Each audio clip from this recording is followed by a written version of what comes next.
starts with what you call culture by design.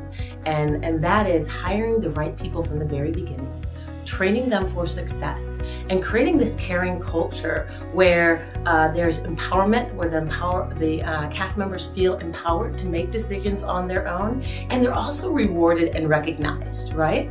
And so when you create this caring culture, it changes the dynamic of everything. And Disney has an ultimate purpose. Their ultimate purpose is to create happiness. And I love this because the concept and idea came from Walt way back in the 1960s when he created, actually I should say the 1950s when he created Disneyland, California, right? 1955. And he wanted to create a fun, happy, clean, friendly place that his daughters could play. And he wanted them to be happy, and he wanted all of the guests that came to Disneyland to have fun. And he had this concept of taking the movies and bringing it to life, and he did it in such an amazing way. And when I think of Walt Disney, I think of an innovator well beyond his time. And so he actually gave us such a really good foundation to work with. And so even though you may know that Walt had passed away back in 1966 before Walt Disney World had ever opened, his vision and his values continue to grow with the Disney organization even today. And so I think for businesses starting out now, it's important to understand and share what your purpose is. Disney's purpose, once again, was to create happiness and make sure that every single person not only understands it, but knows how to deliver on it and how it impacts their role on an individual level into this big, huge picture. The great thing about having a caring culture is that every single person is important.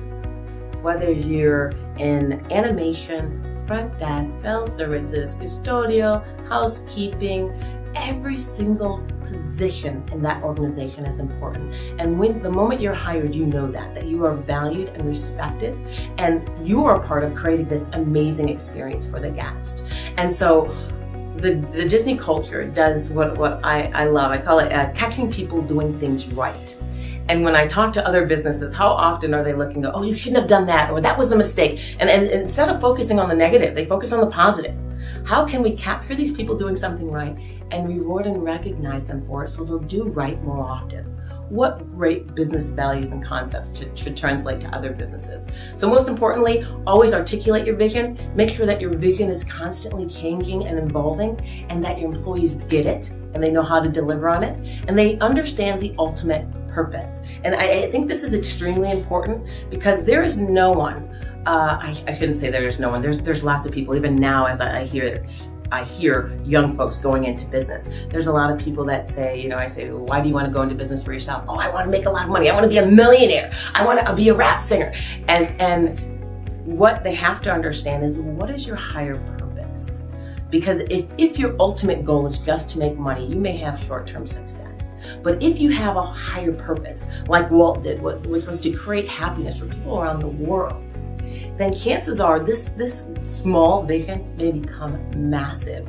And your reward is financial revenue, right? Your reward. It's not your focus, but it is your reward for doing all of these things.